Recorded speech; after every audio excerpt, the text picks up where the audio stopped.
오늘 함께 묵상할 하나님의 말씀, 지난주와 동일하게 창세기 12장 1절부터 9절까지입니다. 아브람과 그의 아내 사레와 조카 롯과 하란에서 모은 모든 소유와 얻은 사람들을 이끌고 가나안 땅으로 가려고 떠나서 마침내 가나안 땅에 들어갔더라. 우리는 지난주에 하나님께서 아브라함을 부르신 목적을 깊이 생각해 보았습니다.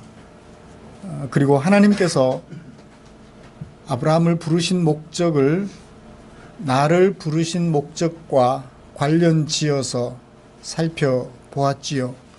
그리고 우리를 부르신 목적과 관련 지어서 생각해 보았습니다. 하나님께서는 나 자체를 복이 되게 하시려고 부르셨다고 했습니다. 자녀를 낳은 부모는 자녀를 가리켜 말하죠. 내 복덩이라고. 이와 같이 하나님께서는 우리를 불러 하나님의 자녀, 곧 하나님의 복덩이로 삼고자 하셨던 것입니다. 그리고 다른 사람들도 나로 말미암아 복을 얻게 하시려고 하나님께서 나를 부르셨다고 했습니다. 여러분, 지난 한 주간 동안 이런 사실을 얼마나 깊이 마음에 새겨 보았는지요. 나는 하나님의 복덩이. 나 때문에 다른 사람들이 이 하나님의 복을 받게 해주는 통로. 이 사실이 여러분들의 마음속에 얼마나 깊이 새겨졌는지요. 하나님께서는 우리를 하나님의 자녀, 곧 복덩이가 되게 하려고 부르셨습니다.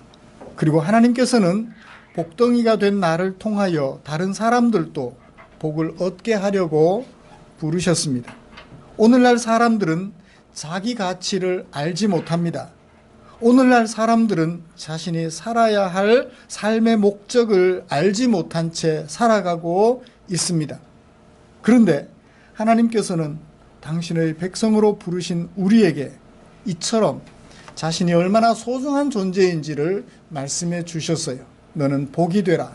내가 은혜를 베푸는 복이 되라고 말씀해 주셨습니다. 그리고 살아야 할 삶의 목적도 분명하게 밝혀 주셨지요.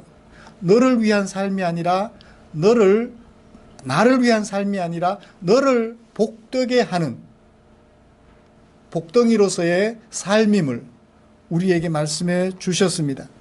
2018년 한 해 동안 하나님의 백성으로서 나의 가치를 깊이 묵상하게 되기를 원합니다.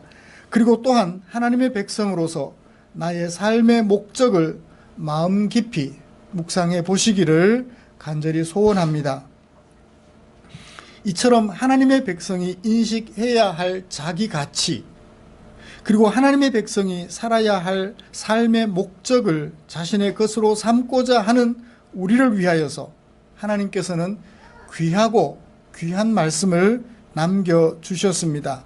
오늘은 그 중에 지난주에 묵상했던 본문을 조금 더 자세하게 살펴보면서 하나님께서 우리에게 주신 은혜를 정리해 보고자 합니다. 먼저 본문의 내용을 머릿속에 다시 한번 정리를 해보지요. 하나님께서 75세 할아버지가 된 아브라함에게 어느 날 갑자기 찾아오셨습니다. 그리고 너를 복덩이로 삼고 다른 사람들이 너를 통하여 복을 얻게 되는 사람으로 삼고 싶다고 말씀해 주셨습니다. 이런 하나님의 부르심 앞에 아브라함이 얼마 동안 갈등했을지 모르지만 본문 성경 속에서는 그냥 바로 순종한 것처럼 그렇게 나옵니다. 그렇지만 얼마 동안은 갈등했을 것이라고 여겨집니다. 아브라함은 곧 하나님의 부르심을 선택하고 순종했지요. 알지 못하는 그곳 베델과 아이 사이로 옮겨간 아브라함은 그곳에 정착하기 위하여 머물렀습니다. 그리고 그곳에서 하나님께 제단을 쌓고 하나님의 이름을 부르며 살았다 하는 것이 서사의 대략적인 내용입니다. 오늘 말씀은 이런 본문 중에서 하나님의 부르심 앞에 서 있던 아브라함의 모습에 집중해 보려고 합니다.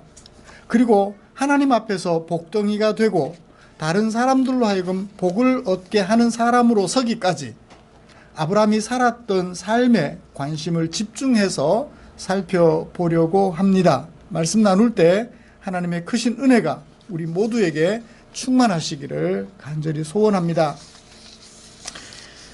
하나님의 부르심 앞에 서 있던 아브라함, 우리 그 모습을 머릿속에 한번 그려봅시다.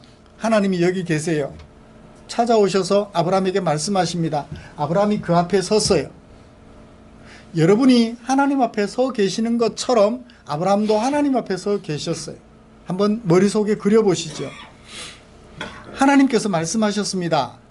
여기로부터, 이곳으로부터 이곳으로 가라 라고 말씀하셨죠. 여러분들에게 이곳에서부터 이곳으로 가라고 말씀하신다고 한번 생각해 보십시오. 어디로부터 어디로 가라 라는 명령은 장소 이동, 곧 이사를 명하시는 것일까요? 문자적으로는 그런 것 같습니다. 문자적으로는 그런 것 같아요. 그냥 단순히 이사하라는 얘기일까요? 그러면 포장 이사했을까요? 그냥 이사했을까요?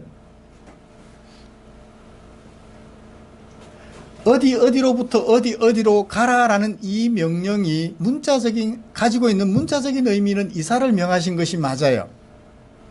그렇지만 그 속에 뭔가 다른 뜻이 숨겨져 있는 것 같지 않나요? 어디로부터 어디로, 뭐뭐로부터 뭐뭐로 라는 이 명령 속에 숨겨져 있을 그 뜻을 생각해 보자는 것이죠. 여러분, 메소포타미아 적이 풍족하고 좋을까요? 가나안 땅이 풍족하고 좋을까요? 안 가보셔서 모르죠. 안 가보셔서 모르죠. 자주 제가 몇 번 얘기 드렸습니다만 메소포타미아가 강이에요. 강들이에요. 메조라는 얘기는 사이라는 얘기예요. 소프라노와 하이 소프라노 사이에 무슨 소프라노? 메조 소프라노. 두 소프라노 사이에 메조 소프라노라는, 메조라는 뜻이, 단어가 가지고 있는 뜻이 그것입니다. 두 강 사이, 오죽하면 강을 기준으로 인류 문명이 발전했을까요? 그쵸? 황하 문명, 황하강 중심으로 하는 문명이에요. 황강을 중심으로 한 문명이에요. 메소포타미아 문명. 강을 중심으로 인류 문명이 발달해온 것을 우리는 잘 압니다. 그렇다면 아브라함이 원래 살던 그곳이 기름지고 좋은 땅이었을까요? 가나안 땅이 좋은 땅이었을까요? 당연히 원래 살던 그곳이 좋죠. 여러분, 진짜 축복이라면 좋은 곳에서 나쁜 곳으로 가라고 말하는 게 의미가 없죠. 진짜 좋은 축복이라면 나쁜 곳에서 좋은 곳으로 가라 해야 되겠죠. 그러므로 여기 명령은 단순히 어디서 어디로 가라는 얘기는 아닌 것 같아요. 그 속에 숨겨져 있는 은유적인 의미가 있는 것 같습니다. 어떤 것일까요? 아브라함은 지금까지 익숙한 생활 현장이었습니다. 갈대아 우르라는 지역은 말입니다. 안전을 확보하기 위하여 울타리를 잘 구축해 두었던 곳입니다. 나무 울타리일까요? 돌 울타리일까요? 돌로 만든 담일까요? 어떤 것이든지 말입니다. 그동안 잘 맺어 두었던 인간관계가 있습니다. 적들이 쳐들어오면 혼자 대적하는 것이 아니라 나를 도와줄 친척들이 있는 곳이에요. 안전한 곳입니다. 삶의 기반이 마련된 곳이었죠. 그런데 이제 가야 할 곳은요, 전혀 낯선 생활 현장입니다. 거기에 가면 안전할지 안전하지 못할지 확인할 수 없는 삶의 현장이에요. 인간관계도 새롭게 맺어야 합니다. 왜요? 본토 친척 아비 집을 떠났기 때문에 새로운 인간관계를 맺어야 합니다. 여러분, 그런 변화를 도모하는 것이 쉬울까요? 어려울까요? 그것도 75세나 된 나이에. 거기다가 떠났을 때 가족이 많나요? 아닙니다. 딸랑 부부밖에 없어요. 이따 해봐야 조카 부부. 지금까지는 적들이 쳐들어오면 적어도 이웃의 사촌, 육촌, 팔촌, 친척들이 힘을 합할 수 있는데 만약 이주한 곳에 가서 어려움을 당하게 되면 딸랑 4명밖에 없어요.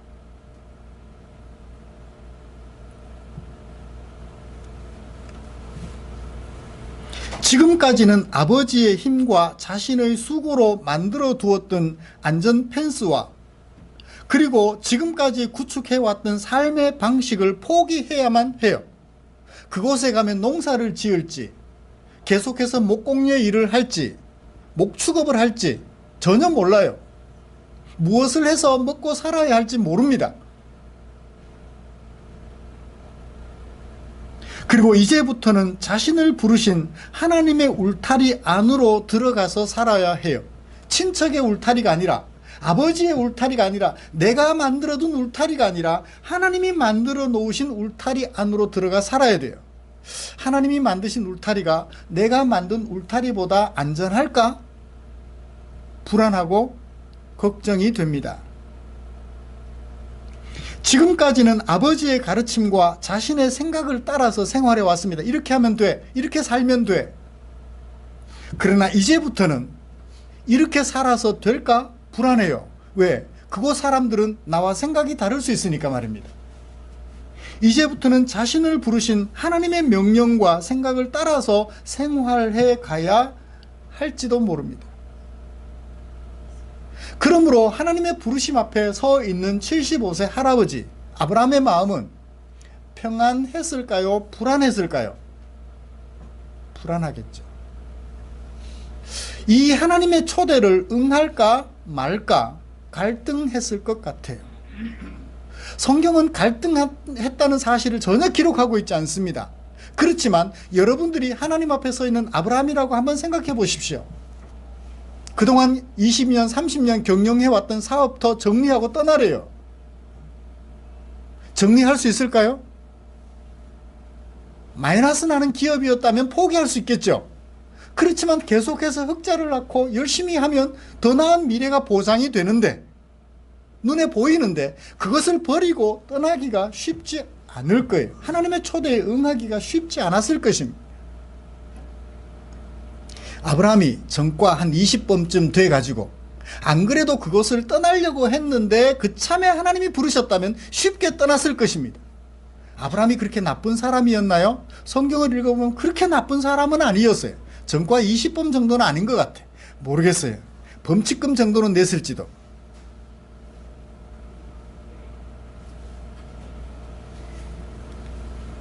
그랬던 아브라함이 갑작스레 찾아온 하나님의 부르심, 하나님의 초대 앞에서 하나님을 선택할까? 본토 친척 아비 집을 그대로 선택한, 지금까지 살아왔던 그대로 살아갈까?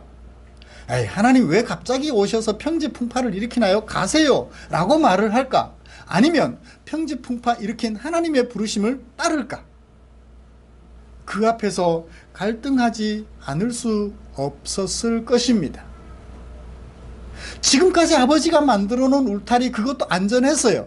자신이 만들어 두었던, 사라와 함께 만들어 두었던 울타리도 비교적 안전했습니다. 다만 뭐가 없죠? 자식이 없다는 것.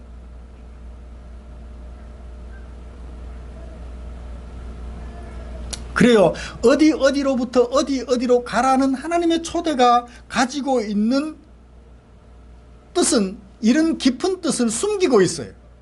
단지 이사를 명하신 것이 아니었다는 것입니다.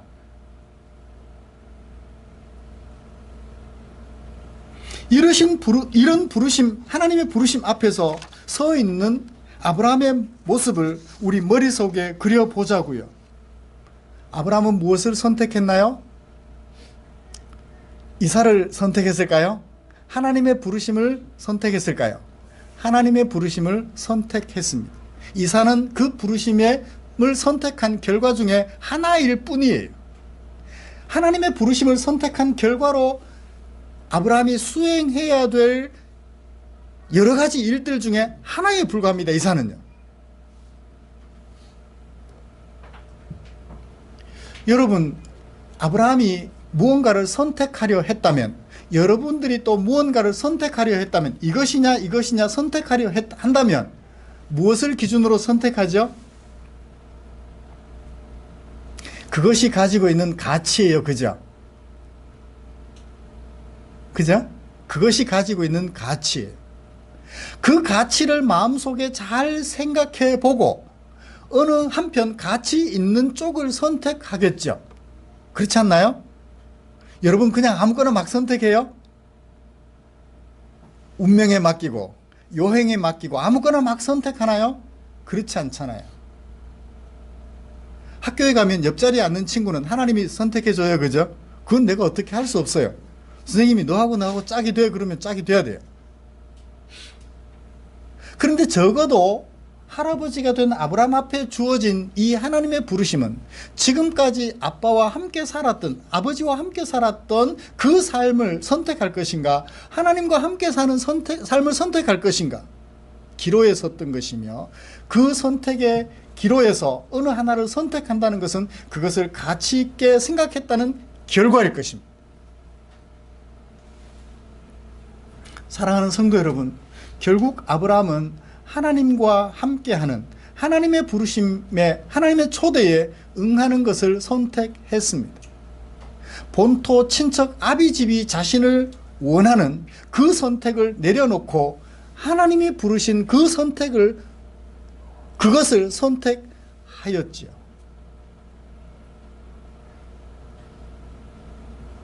그래서 아브라함은 복덩이가 되었습니다. 참으로 가치 있는 것을 선택했기 때문에 복덩이가 된 거예요. 아버지가 세운 울타리는 10년, 20년이 지나면 허물어지지만 하나님의 울타리는 영원하기에 복덩이가 되었던 것입니다. 그래요. 오늘도 하나님께서는, 아브라함을 찾으셨던 그 하나님께서는 우리 앞에 오셔서 우리를 부르십니다. 그리고 말씀하셔요. 그동안 네가 울타리로 삼았던 그 모든 것들 내려놓고 나와 함께 살아가자며. 지금까지 살아왔던 모든 생활 방식 내려놓고 하나님과 함께 하나님이 원하시는 생활 방식을 가지고 살아가자고 하나님은 우리 앞에 초대하십니다. 부단히 초대하셔요. 여러분은 어느 것을 선택하시겠습니까? 부디 원하기는 복덩이가 되는 길, 가치 있는 것을 선택하시기를 기대합니다. 예수 믿는다는 것은 이만큼 힘든 일이에요. 아브라함을 찾아오신 하나님의 은혜 100%, 그 은혜를 가치 평가하여 최고라고 여기는 아브라함의 평가 100%, 합해서 몇 프로가 됐나요? 200%가 아니라 100% 하나님의 복덩이가 된 아브라함이었어요. 온전한 하나님의 복덩이가 되는 아브라함, 100% 아브라함이 만들어졌던 것입니다. 하나님의 은혜 98%, 아브라함의 선택 2% 합쳐져서 100% 된 것이 아니라 하나님의 전적인 은혜, 그 은혜에 반응한 아브라함의 100% 반응이 합쳐져서 복덩이의 삶이 시작되었던 것입니다. 사랑하는 성도 여러분, 예수 믿는다는 것은 이런 거예요. 예수 믿고 부자가 된다, 예수 믿고 천세 만세 오래 산다, 그것이 아니에요. 하나님의 백성이 되어 산다는 것입니다. 누가 그랬다고 그래요? 인생이 늙는 것은 신의 은총이다. 여러분 이해가 되세요? 인간이 늙어가는 것은 신의 은총이다. 그 얘기를 듣고 저는 생각했어요. 인간이 죽는 것은 신의 축복이다. 동의가 되세요? 만약에 죽지 않고 인간이, 이 땅에 태어났던 모든 인간이 지금까지 다 살아있다면 이 지구는 어떻게 됐을까요? 안 그래도 땅 부족하다고 지지고 볶고 싸우고 난리가 났는데, 만약에 예로부터 지금까지 한 사람도 죽지 않고 살아있다면 어떻게 되겠어요? 이건 뭐 날마다 싸움이겠죠. 그러므로 인간에게 찾아오는 늙음은 신의, 하나님의 은총이며 인간에게 찾아오는 죽음은 하나님의 축복인 것 같아요. 그러니까 오래 살고 건강하게 살고가 문제가 아니에요. 뭐가 좋은 거예요? 하나님과 함께 이 세상을 지으신, 나를 지으신 하나님과 함께 살아가는 그것이 복 있다고 생각한 아브람, 어떻게 해요? 그 하나님의 부르심을 선택하고 하나님을 따르기 시작했던 것입니다. 사랑하는 성도 여러분, 예수 믿는다는 것은 이런 것입니다. 예수 믿고 예배 잘 드렸더니 복 받았다. 예수 믿고 예배 잘 드리고 헌금 잘했더니 자식이 좋은 대학 갔다, 좋은 직장 갔다, 좋은 며느리 얻었다, 좋은 사위 얻었다. 그게 예수 믿는 게 아니었어요. 예수 믿는다는 것은 하나님과 함께 새로운 삶의 여정을 시작한다는 거예요. 새로운 가치관을 향하여 몸부림치기 시작한다는 거예요. 예수 믿는다는 것은 이렇게 어려운 거예요. 지금까지 내가 생각했던 그 모든 울타리들을 내려놓고 하나님이 내 울타리가 되어주신다는 것을 시작하는 순간이에요.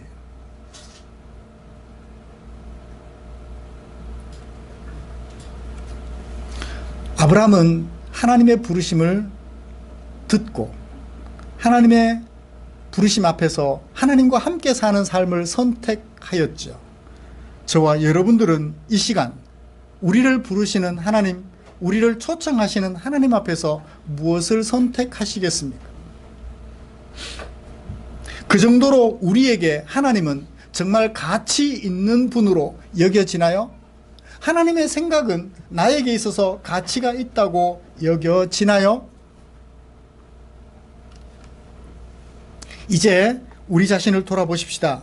아브라함 자체를 복덩이가 되게 하시며 그런 아브라함을 통하여 다른 사람들도 복을 얻게 하고 싶다는 하나님의 부르심, 그 부르심 앞에서 아브라함은 하나님의 부르심을 선택했습니다. 그 다음에는 어떻게 했을까요? 가는 데마다 복덩이가 되고 가는 데마다 사람들이 복을 얻었을까요? 그렇지는 않은 것 같아요. 한 번 복덩이가 되었고 한 번 복을 얻게 되는 사람이 되었다라고 부르심을 선택했다고 하여 남은 평생이 그렇게 되지는 않는 것 같아요. 여러분 생각해 보십시오. 금덩이가 처음부터 금덩이예요? 그냥 산속에 묻혀있는 금들이에요. 조각들이에요. 그 조각들을 사람이 끄집어내서 찾아내서 어떻게 하나요? 불에 녹이고 각종 이제 분리시키는 약품을 넣어가지고 처리를 한 결과 나중에 이렇게 금덩이가 돼 있죠. 우리 눈에 번쩍번쩍하는 금덩이로 우리 눈에 보이게 되는 것입니다. 이와 마찬가지로 하나님의 부르심을 선택한 아브라함은 날마다 그 하나님과 동행해야 돼요. 하나님과 동행하면서 내가 옛날에 쌓았던 울타리 다시 쌓고 있다면, 내가 살았던 옛날의 생활 방식 그대로 주장하고 있다면 어쩌면 이사는 했지만 옛날과 다를 바가 전혀 없어요. 하나님의 부르심을 선택하지 않았다고 볼 수 있죠. 사는 삶의 터전만 바꿨을 뿐. 그렇죠? 한국에서 미국으로 이민만 갔을 뿐. 삶의 방식이 여전히 한국 사람의 방식이라면 문제가 있는 것이겠죠. 하나님의 부르심을 선택한 아브라함은 날마다 하나님과 동행하면서 온전한 복덩이가 되어 갈 것이며 만나는 모든 사람들이 아브라함 때문에 복을 얻게 될 것임을, 그래서 복덩이, 금덩이가 될 것임을 우리는 마음에 새겨보아야 할 것입니다. 자연의 이치가 그러하다면 성경은 뭐라고 말씀하고 있을까요? 자, 하나님의 부르심을 선택한 아브라함 앞에 탄탄대로가 열렸나요? 그래서 아브라함이 있는 것 그 자체만으로도 사람들에게 복이 되었을까요? 그렇지는 않은 것 같습니다. 하나님의 부르심을 선택한 아브라함이 하나님의 말씀을 좇아서 이사를 갔어요. 바로 가나안으로 간 것이 아니고 여기저기를 거쳐야만 합니다. 가는 도중에 무슨 일이 생겼나요? 가나안이라는 곳에 이르렀을 때 원주민들이 살고 있었어요. 하나님이 주시려면 사람 없는 새로운 땅을 주셔야지. 근데 이미 사람들이 살고 있어요. 여기 어떻게 살아요? 우리는 꼴랑 4명인데 이 많은 사람들 틈바구니 속에 우리 어떻게 살아요?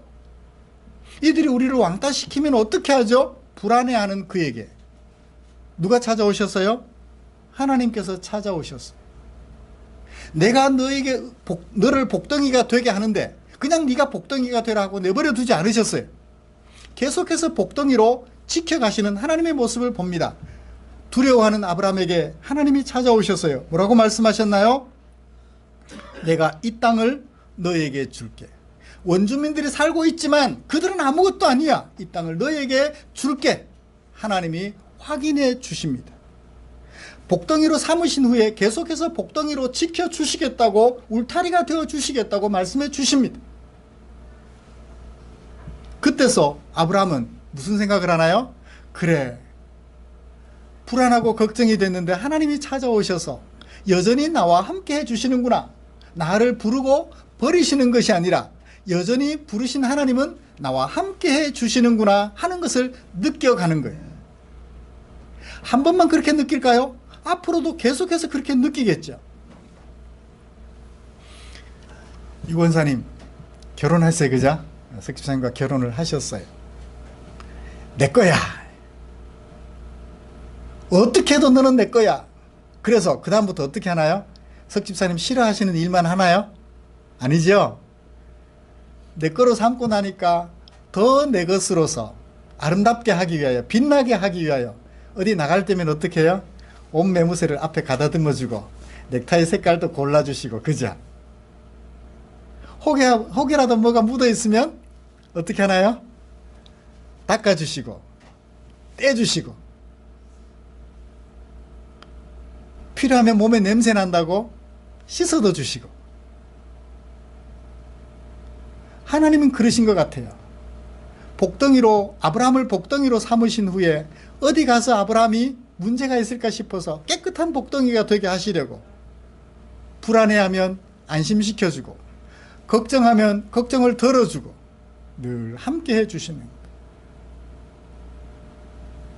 그 하나님을 경험하면서 아브라함은 어떻게 되나요? 가는 데마다 제단을 쌓았어요. 제단을 쌓았다 그러니까 한국식 제사를 생각하시면 안 돼요. 한국의 제사는 어떤 거죠? 제단을 쌓았어요, 그죠? 제단을 차렸습니다. 제단을 차리고 어떻게 하나요? 조상님, 나 좀 잘 도와주세요. 잘 도와주시면 다음에 어떻게 하나요? 제상의 상다리가 더 부러지게, 상다리가 부러질 정도로 더 많이 차릴 수 있죠. 주거니 받거니. 한국의 제사는 그거예요. 근데 이 아브라함이 하나님께 쌓는 제단은 하나님이, 나를 불러주신 그 하나님이 나의 하나님이십니다 라는 것을 인정하는 형식적 표시예요. 하나님께 제단을 쌓았다는 것이 바로 그거예요. 그 제단은 때로 돌이 되기도 하고 때로는 베개가 되기도 해요. 그 위에 뭐가 놓여지느냐, 거기에 뭐가 얼마나 비싼 것이 만들어지느냐, 그것은 아무런 의미가 없습니다. 목기냐 석기냐 그런 거 아무 상관이 없어요. 철기냐. 하나님이 나의 하나님이십니다 라는 표시로 하나님 앞에 제단을 쌓는 거예요. 그리고 두 번째로 뭘 했다고 하죠? 위기 때마다 하나님이 찾아오셔서, 복덩이로 삼으신 하나님이 내게 찾아오셔서 함께 해주시니까 그것이 감사해서 어떻게 하나요? 하나님 앞에 하나님의 이름을 부르며 지냈다고 합니다. 어디에서? 베델과 아이 사이에서. 앞으로 어디를 가더라도 또 제단을 쌓고 하나님의 이름을 부르면 돼요. 이름을 부른다는 게 무슨 의미예요? 이름을 부른대요. 우리 주진아 집사님이 결혼한 후에 아내 되는 수정이를 부르면서 정아 정아 그래요. 이름을 불러요.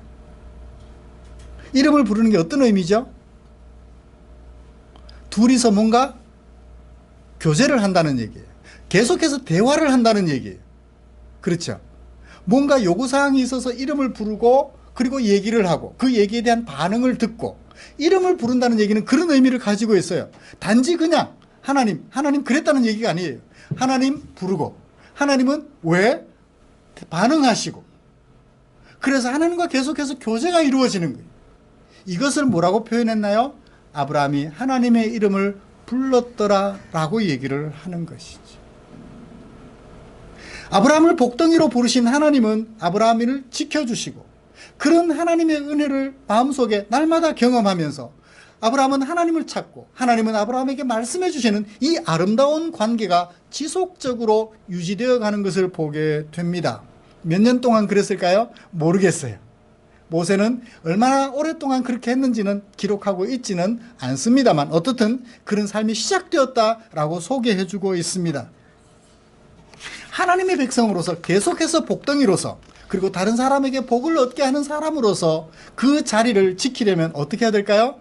날마다 하나님 되심을 인정하는 제단을 쌓고 형식적인 모습으로 제단을 쌓고 일상생활 속에서 하나님과 교제하며 하나님의 이름을 부르고 하나님의 말씀을 듣고 살아가는 그런 삶을 계속해 갈 때 비로소 아브라함은 여전히 복덩이로 그리고 다른 사람으로 하여금 복을 얻게 하는 통로로서 삶을 살아가게 되는 줄 압니다. 복이 되기로 선택한 아브라함, 하나님의 백성됨의 가치가 얼마나 소중한지 알아서 내가 지금까지 쌓아왔던 그 모든 것들의 가치를 내려놓고 새로운 출발을 시작했던 아브라함처럼 우리도 하나님을 선택했으니 남은 세월 살아가면서 계속해서 내가 복덩이, 하나님의 복덩이임을 확인하고 나와 함께 살아가는 너에게 하나님의 은혜를 알도록 도와주는 그런 사람이 되기 위하여 날마다 하나님과 교제하는 것을 쉬지 않는 저와 여러분들 되시기를 기대합니다. 날마다 하나님의 이름을 불러보십시오. 식사할 때만 눈 감았다 뜨지 마시고요. 날마다 순간마다 하나님을 기억해 보십시오. 하나님의 이름을 불러보십시오. 그러면 살아계신 하나님은 내 조상 아브라함은 죽고 이삭은 죽고 야곱은 죽었지만 아브라함의 하나님은 지금도 살아계셔서 여러분이 부르시는 하나님하고 부르시는 그 음성을 하나님은 들으시고 여러분들에게 말씀해 주시며 이렇게 살아야 돼, 이렇게 살아야 돼, 이렇게 생각해야 돼, 이렇게 행동해야 돼 라고 말씀해 주시며 하나님의 울타리 안에서 살아가는 하나님의 백성이 되게 해주실 줄 믿습니다. 기도하겠습니다. 하나님 아버지 고맙습니다. 우리를 사랑하여 일방적으로 찾아오시고 우리에게 하나님 되심을 소개해 주셨습니다. 그 하나님의 부르심 앞에 갈등하던 나, 결국 세상의 울타리를 포기하고 우리들의 영원한 울타리가 되시는, 우리들의 보호자가 되시는 하나님을 선택하게 해 주셨습니다. 고맙습니다. 아브라함을 찾으셨던 그 하나님 우리에게 찾으시고 아브라함에게 베풀어 주셨던 은혜를 우리에게도 베풀어 주셔서 참으로 고맙습니다. 우리의 선택이 나쁘지 않은 이상 내가 하나님의 복덩이인 참으로 가치 있는 존재임을 기억하면서 남은 세월 살아가는 동안 아브라함처럼 날마다 하나님의 이름을 부르며 하나님과 교제하며 살아가는 아름다운 성도들 될 수 있도록 은혜 내려 주시옵소서. 우리 구주 예수님의 이름으로 기도드리옵나이다. 아멘. 찬송가